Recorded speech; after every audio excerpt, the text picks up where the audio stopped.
안녕하세요. 오늘도 사연살롱을 찾아주셔서 감사합니다. 저는 한국과 외국을 오가며 활동 중인 40대 중반 패션 디자이너예요. 지금은 제법 성공한 축에 드는 패션 디자이너지만 젊을 적에는 여느 사람 못지않게 많은 고생을 겪기도 했었죠. 갓 신혼을 벗어난 당시 저는 월세로 구한 아주 작은 상점에서 직접 디자인하고 손수 만든 의류를 파는 옷가게를 꾸려나가고 있었어요. 제 나름대로는 행복하다고 자부하는 삶이었지만 주변 사람들의 시선은 저를 늘 아깝게 여기는 생각들이었죠. 명문대학교에 패션 디자인학과에 입학하는 순간부터 20대 거의 전부를 저는 패션 쪽에서 촉망받는 유망주로 지냈어요. 국제 패션 디자인 공모전에서 수차례 대상을 수상하는 등 유독 재능이 돋보였던 덕분이었죠. 그때의 저는 고액 연봉을 앞세운 외국계 기업의 스카우트 제의들을 줄줄이 달고 다녔었고요. 하지만 좋은 조건으로 외국계 기업에 스카우트 되어 패션 디자이너의 꿈을 마음껏 펼칠 수 있는 모든 기회들을 거절했어요. 이유는 간단하고 분명했습니다. 평생을 가난 속에서 살아온 친정 부모님이 고생의 대가였는지 유독 병치레가 잦았기에 부모님 곁을 함부로 떠날 수도 없었어요. 외국으로 가면 기회는 더 생길지 모르지만 100% 금이환영한다고는 할 수 없잖아요. 상황이 더 안 좋아질 수도 있어서 부모님께 더 걱정을 끼치게 될 수도 있고 가난을 겪으면서도 저를 반듯하게 키워주신 부모님을 외면할 수도 없었거든요. 그래서 저는 알뜰살뜰 모아두었던 공모전들의 상금을 탈탈 털어 친정의 빚을 모두 갚아내었고 빠듯하게 남은 돈을 또 탈탈 털어서는 정말 아주 작은 상점에 월세를 얻어 옷가게를 오픈했어요.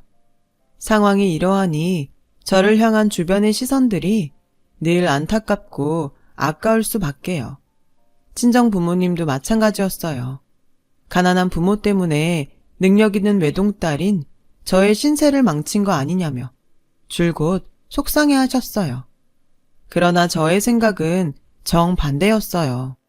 친정 부모님을 모시고 살 수 있는 것만으로도 충분히 행복했고 오히려 풍족하고 여유롭게 모실 수 없어서 늘 죄송한 마음일 뿐이었죠.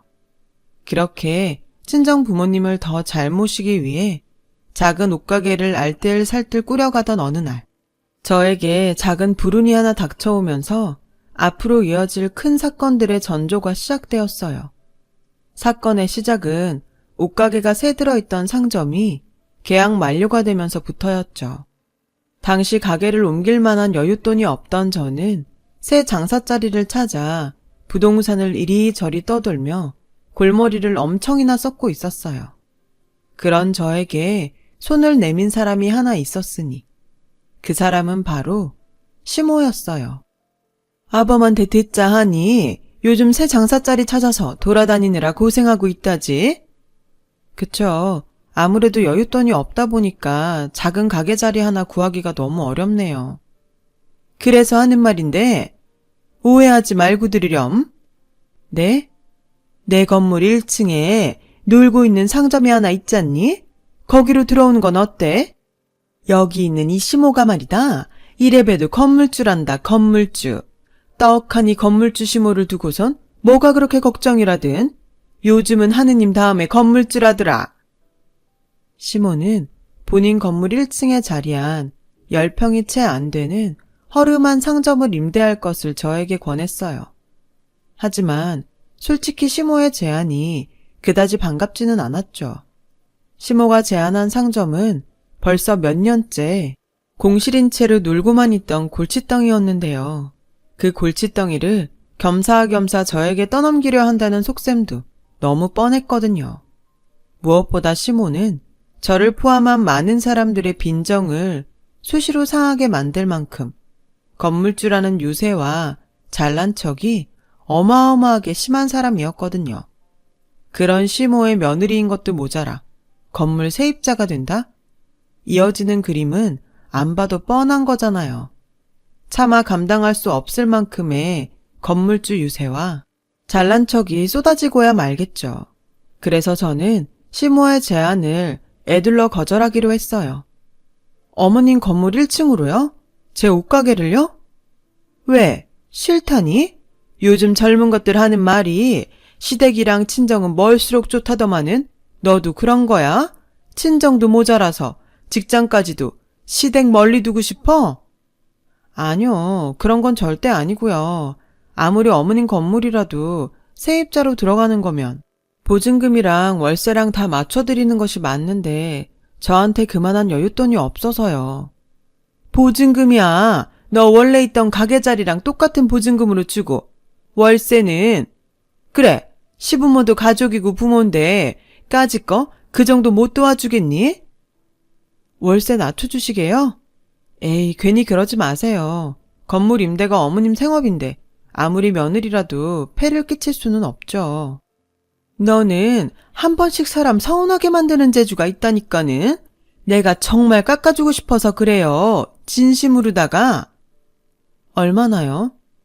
10,000원 어떠니? 10,000원을요? 월세로요? 땡! 무슨 말을 그렇게 함부로 하니? 누구 망하게 만들 일 있어? 월세로 10,000원씩을 받겠다는 얘기가 아니라 매달 월세 10,000원씩 깎아주겠다는 얘기다.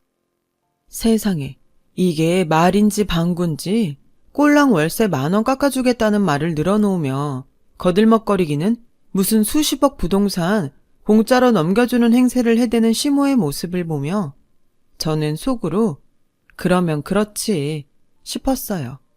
하지만 그날 저는 끝내 시모의 제안을 거절하지 못했어요. 시모의 건물 1층에 몇 년째 놀고 있던 골칫덩이 상점을 월세로 임대해 옷가게를 옮겨오기로 했어요. 왜냐고요? 시모가 호언장담을 하며 저를 설득했거든요.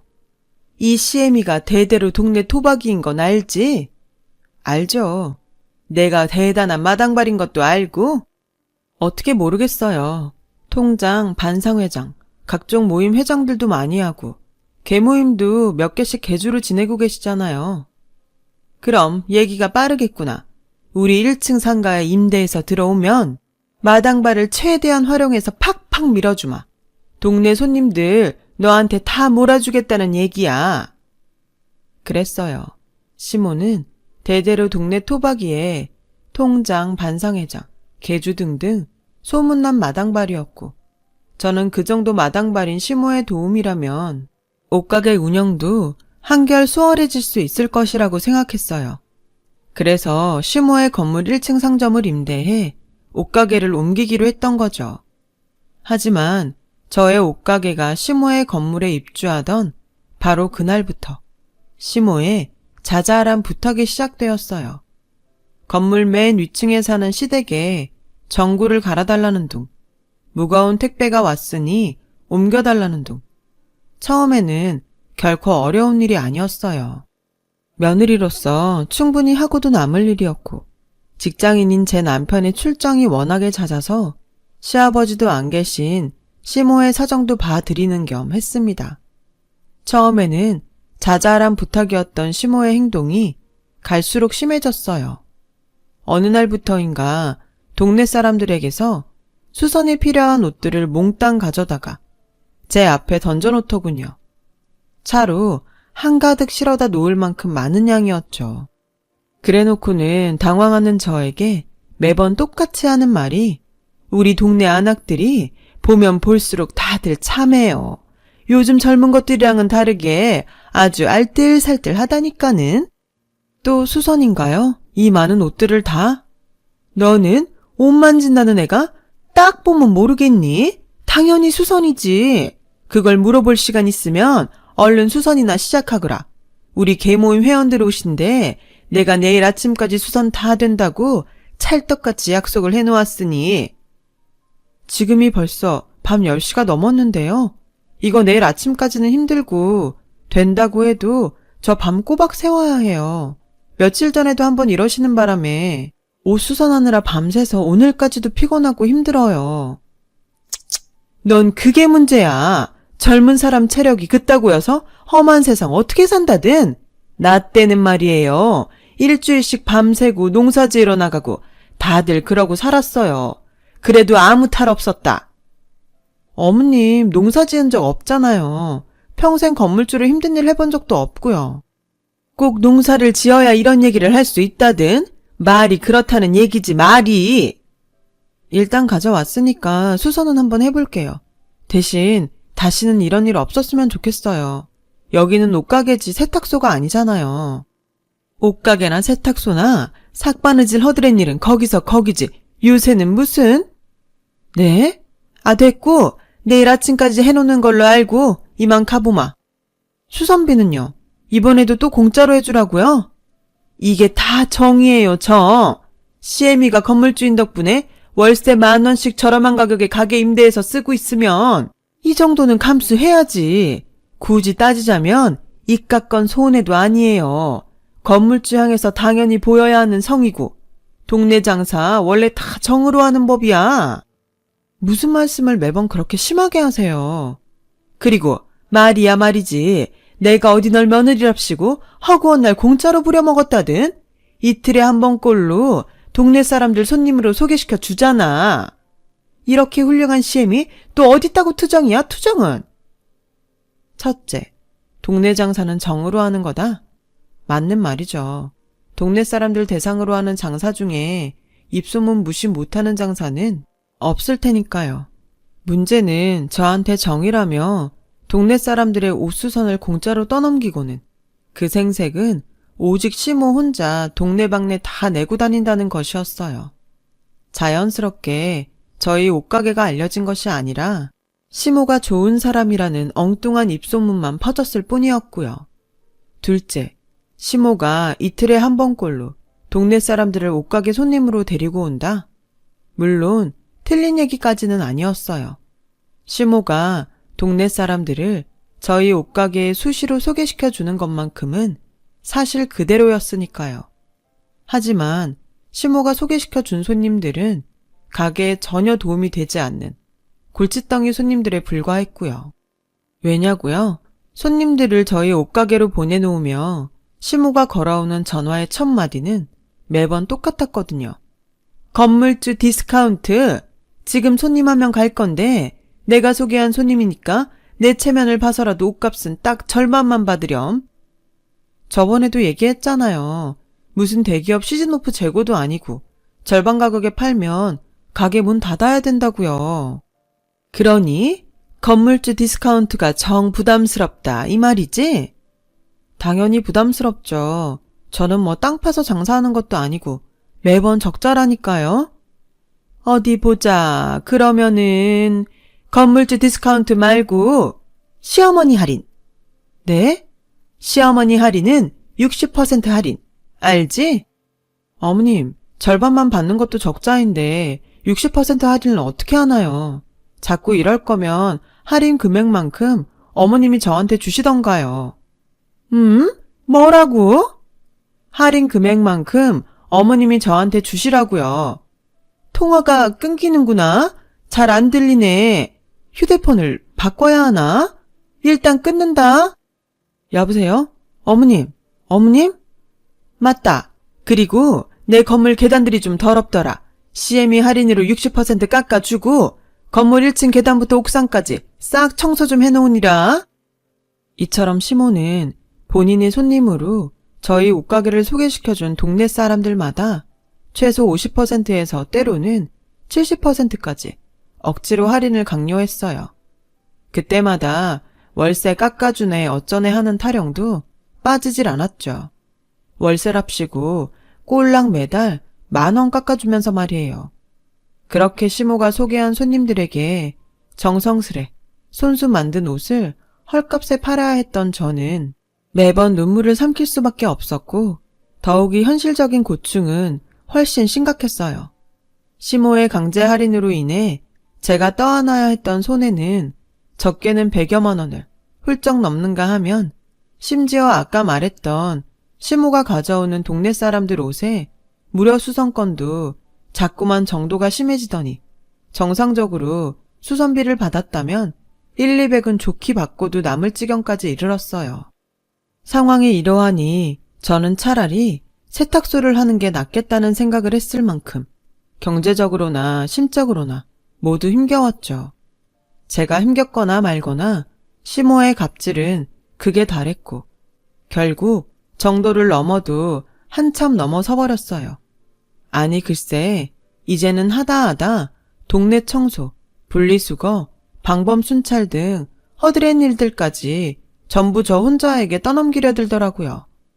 제가 그 허드렛 일들로 고생하는 사이 시모는 내가 통장임내 반상회장임내 해가면서 생색이란 생색은 또 혼자 다 내고 돌아다녔고 참다 못한 저는 마침 장기 출장에서 돌아온 남편에게 그동안의 일을 고백하며 시모를 제발 말려달라고 부탁했지만 엄마 말 틀린 거 하나도 없네. 뭐? 아니 그렇잖아. 동네 장사 그거 원래 다 정으로 하는 거고 엄마가 저렴한 월세로 가게를 내줬으니 당신도 그만큼의 보답은 해야 하는 거고 또 솔직히 시부모도 부모인데 가족 사이에 누가 손해를 보니 어쩌니 따지는 건 선 넘는 거잖아. 안 그래? 그럼 동네 허드렛 일 나한테 다 떠넘기는 거는 그것도 내가 시어머니 건물에 새 들어있으니까 참아야 하는 거야? 뭘 그렇게 자꾸 따지냐. 엄마가 어른이니까 좀 시키고 그럴 수 있지. 넌 며느리가 돼가지고 시키면 시키는 대로 그냥 얌전히 좀 하면 안 돼? 됐다. 내가 당신이랑 무슨 말을 더 할까? 곧 죽어도 부인 생각은 요만큼도 없이 오직 엄마 편인 사람인데. 팔은 안으로 굽는다고 했던가요? 남편은 저의 모든 사연을 들었음에도 불구하고 무조건 자기 엄마 편만 들었어요. 시모가 저한테 했던 것과 똑같은 말을 고스란히 되풀이하면서요. 이를테면 모전자전인 셈이었죠. 결국 말을 더 잊지 못하고 돌아선 저는 충격에 빠지고야 말았어요. 아니 글쎄 제가 저도 모르는 사이에 제 화를 달랜답시고 시모가 시켜놓은 동네 분리수거를 하고 있더라니까요. 그걸 깨닫는 순간 참을 수 없는 충격이 몰려왔고 이어서 참을 수 없는 수치심이 들었어요. 그동안 이어져 왔던 시모의 몹쓸 행각에 저도 모르는 사이에 순응하고 있다는 수치심이었어요. 이대로라면 평생 시모의 노비 신세로 살게 될지도 모르겠다는 충격이었죠. 그렇게는 살 수 없다고 판단한 저는 저에게 동네 분리수거를 떠넘겨 놓고는 둘이서만 하하호호 저녁을 먹고 있던 시모와 남편에게 들이닥쳤어요. 그리고 따졌죠. 동네 잡일은 왜 다 저 혼자 해야 하나요? 그거야 내가 주민들한테 찰떡같이 약속을 해놨으니까 내가 알아서 다 해놓겠다고. 그럼 어머님 혼자 자초한 일인 거네요? 그럼 어머님이 알아서 해결해야죠. 다 내가 알아서 해결했잖니. 저한테 다 시키는 거요? 그게 해결한 건가요 지금? 얘가 갑자기 왜 이래? 넌 어른 무서운 줄도 모른다니? 아쭈 눈 예쁘게 안 떠? 저도 힘들어서 이래요. 이렇게 진짜 더는 못 살겠어서 이런다고요. 그러니까 앞으로 동네 허드렛 일 저한테 떠넘기지 마세요. 동네 사람들 옷 공짜로 수선하는 것도 그만 시키고 손님 소개 안 시켜줘도 좋으니까 할인 강요도 그만하라고요. 지극히 당연한 일로 트집 잡지 말거라. 세상에 어디 그렇게 만만하다든? 세입자한테 그 정도 안 시키는 건물주가 어디 있냐고. 나 정도면 아주 흠없이 반듯한 건물주야. 요즘 세상에 어머님처럼 갑질 심한 건물주 찾는 게 오히려 더 어려운 일이고요. 제가 어머님 건물 세입자라고 만만해서 이러는 거면 당장 가게 뺄게요. 그니까 그만하세요. 가게 하나 뺀다고 뭐가 달라질 것 같아? 안 달라지면요. 가게를 빼면 건물주와 세입자 관계는 끝이겠지만 결혼에는 계약기간이 없다는 거 모르니? 네가 내 며느리인 이상 지금처럼 똑같이 시킬 거 다 시키면서 살 테니 각오해. 앞으로 평생. 그럼 제가 이혼을 하면 그놈의 갑질이 끝이 나겠네요. 그쵸? 이게 어디서 주제도 모르고 함부로 이혼을 입에 올리기를? 제 주제가 어디가 어떤데요? 그걸 몰라서 물어? 삭바느질하면서 입에 겨우 풀칠이나 해대는 주제에 감히 건물주 시모에게 따박따박 말대꾸나 해대는 버릇없는 주제지. 삭바느질이요? 그래, 삭바느질. 아닌 말로다가 삭바느질이 직업에다가 내 건물에 새들어 장사하는 입장이면 옛날로 치면 솔건업이야 같은 존재일 뿐이야. 남들도 다 그렇게 생각해. 남들 누가 그렇게 생각하는데요? 네? 대답 좀 해보라니까요. 누가 그렇게 생각하냐고요. 가타부타 따질 것 없고 쫓겨나기 싫으면 지금부터라도 잘해. 옛날처럼 다른 집에 식모살이로 팔아치우기 전에 지금 시키는 일이라 나 죽었소 하면서 노비면 노비답게 굽실거리란 말이야. 웃긴다. 아니, 누가 누굴 쫓아내? 내가 내 발로 나간다니까? 이딴 집구석 지긋지긋해서라도 가게 빼고 이혼도 하겠다니까? 제 입에서 이혼 소리가 떨어지는 순간 잠자코 지켜보고 있던 남편이 차마 글로 옮길 수 없는 심한 욕설과 함께 저를 한 대 때릴 기세로 오더라고요. 저는 박치기 한 방으로 남편을 녹다운 시켰어요. 그리고는 분노에 찬 한마디를 남기며 시댁을 떠났죠. 이거 하나 똑바로 알아도 세상 돈이 전부인 것 같지? 지금 가진 건물이 평생 보험하게 되어줄 것 같지? 아니, 그딴 식으로 세상 살다가는 언젠가는 반드시 패가망신할 거야. 내 평생을 걸고 보증한다. 그렇게 저는 시모 건물에 새 들어있던 옷가게와 결혼생활 모두를 청산했어요. 그리고는 시모로부터 돌려받지 못한 옷가게 보증금과 시모의 공짜 옷수선과 할인 강요 등으로 인해 손해본 인건비, 동네 허드렛 일을 해야 했던 인건비까지 빠짐없이 이혼 위자료로 받아내었죠. 법원으로부터 그 돈들을 이혼 위자료를 저에게 지급하라는 판결을 받던 날, 시모와 남편의 똥 씹은 표정이 얼마나 꼴사납던지. 이만하면 통쾌한 이혼 아니었냐고요? 이혼 직후 저는 한동안 친정에 머물며 시리에 빠진 날들을 보냈어요. 시모와 남편에게 받은 상처가 워낙 컸던 탓에 거액의 위자료를 받으면서도 통쾌하다는 생각은 들지 않았고 오히려 억울한 마음만 계속 남아있었죠. 자존감이 바닥을 쳤던 탓에 세상을 향한 회의감마저 들었어요. 세상이 원래 다 이런 건가? 그렇다면 난 앞으로 어떻게 살아가야 하지? 하는 고민과 걱정만 가득했어요.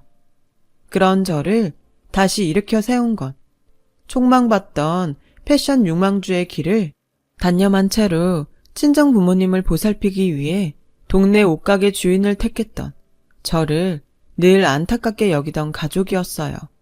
친정 아버지와 어머니요. 지금껏 돌봐준 것만으로도 충분히 고마워. 그러니까 이제 너의 삶을 찾아가렴. 네가 뭐가 부족해서 그런 취급이나 받으며 산다니? 넌 충분히 능력 있는 사람이야. 친정 아버지와 어머니가 차례로 건넨 말에 용기와 꿈을 되찾은 저는 다시 일어설 수 있었고 심혈을 기울여 준비한 포트폴리오를 외국계 패션 회사들에게 돌렸죠. 그리고 그로부터 몇 년 뒤, 막 40대 초반에 접어든 저는 달러 부자가 되어 인천공항으로 돌아왔어요. 외국계 패션 회사에 돌렸던 포트폴리오가 무척이나 좋은 반응을 얻었고 외국계 회사에 스카우트되어 근무하며 억척같이 일만 한 덕분이었어요. 그 몇 년 사이 저는 패션 디자이너로서 꽤나 큰 성공을 거두었어요. 큰 성공을 거두고 외국에서 남부럽지 않게 자리를 잡았던 제가 갑자기 귀국했던 이유는 근무하는 외국계 패션 회사와 대한민국의 중견기업이 납품 계약을 맺었기 때문이었어요. 납품 계약의 대상은 당연히 제가 직접 디자인한 의류였고 그래서 국내에 머물 필요가 생겼기에 귀국했던 것이었죠.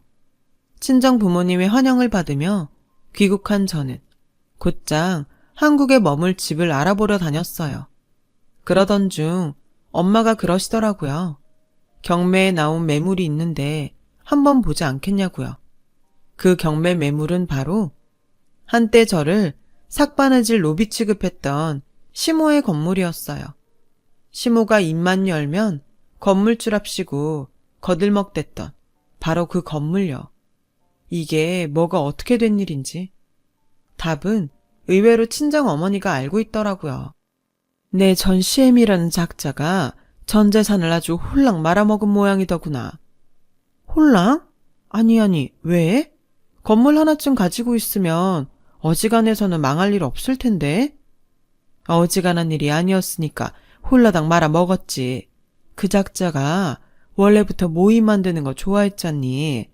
개모임 같은 것도 자기가 막 나서서 개주도 도맡고. 그치. 그래서 내가 고생 좀 했던 거고. 그러다 똥 밟은 거지 뭐.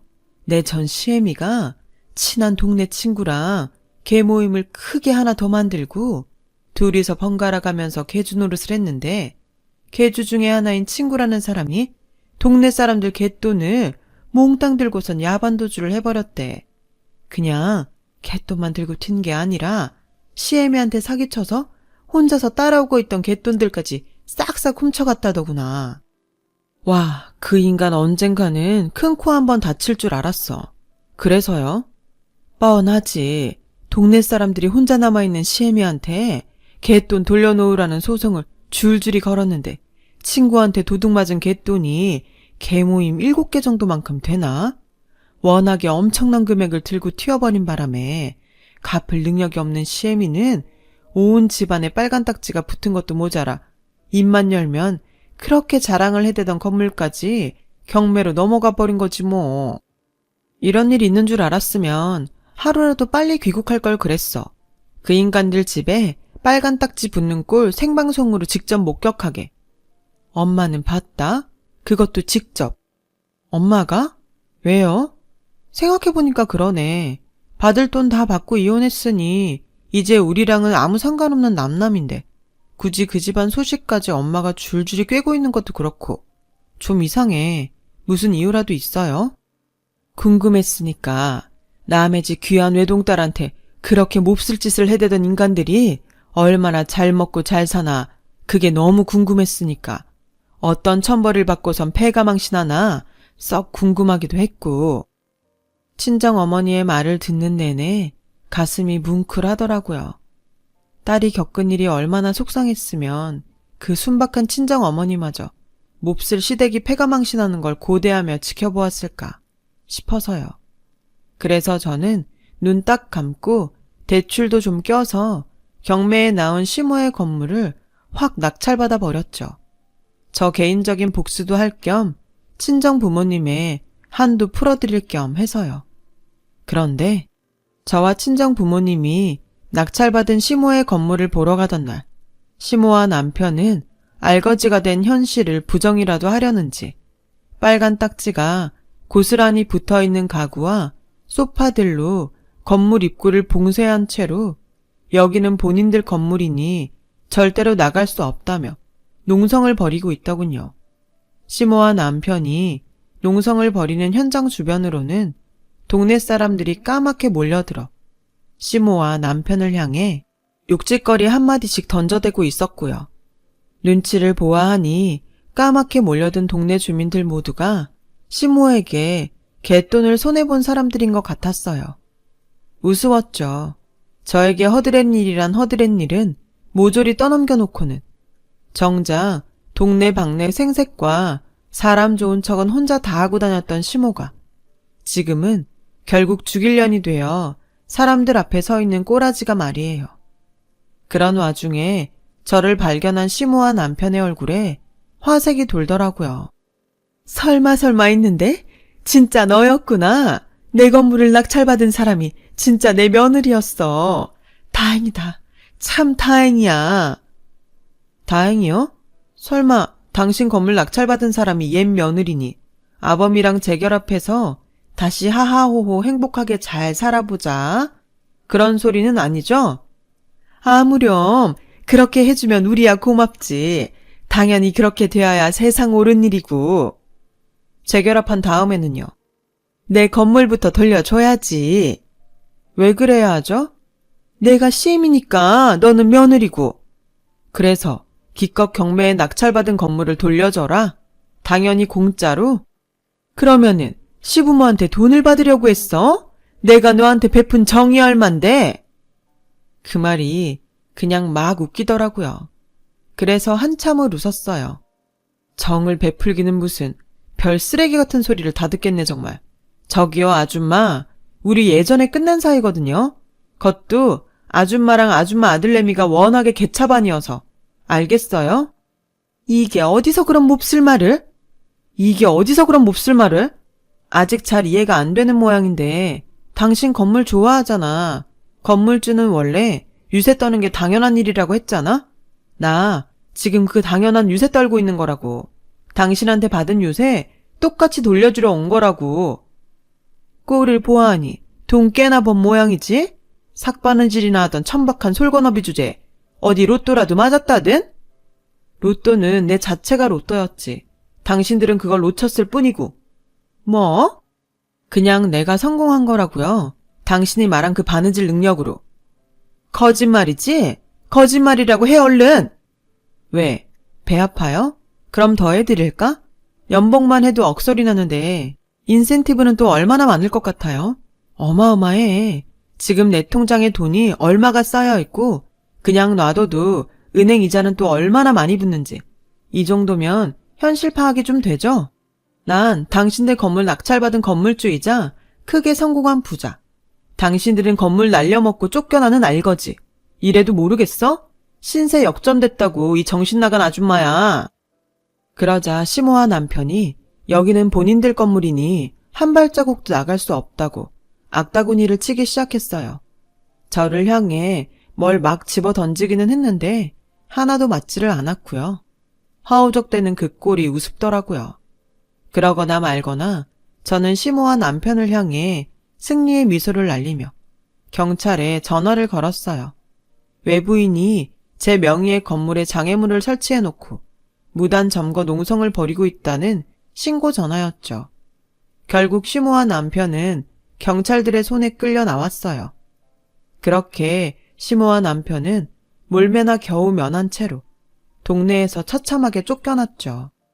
그러거나 말거나 저는 쫓겨나는 시모아 남편을 거들떠 보지도 않았습니다.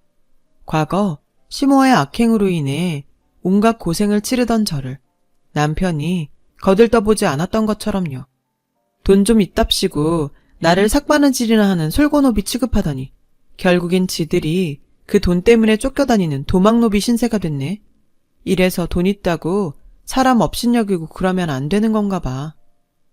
그날 친정 부모님은 저를 꼭 끌어안아 주었어요.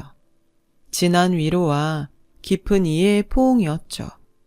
그렇게 40대 중반이 된 저는 여전히 외국 패션 회사의 디자이너로 국내에서 여유롭게 재택근무를 하며 한편으로는 대한민국 중견기업에 제가 직접 디자인한 의상을 납품하며 지내고 있어요. 반면 시모아 남편은 제가 했던 말 그대로 도망 노비 신세로 전락하고야 말았죠. 집도 절도 없이 떠돌며 동네 사람들의 끈질긴 추격에 쫓기는 처지예요. 그들에게 갚아야 할 빚이 아직 한참이나 많이 남았거든요. 다른 사람들한테만 이런 날이 생기는 줄 알았는데 저에게도 이런 날이 왔네요. 그게 언제가 되었든 정말 다들 좋은 일 생길 겁니다. 건강 잘 챙기시고요. 제 긴 이야기 들어주셔서 감사합니다. 여러분, 사연 댓글에 응원과 현명한 조언 부탁드려요. 좋아요와 구독은 저에게 큰 힘이 됩니다. 오늘도 좋은 일 가득하세요.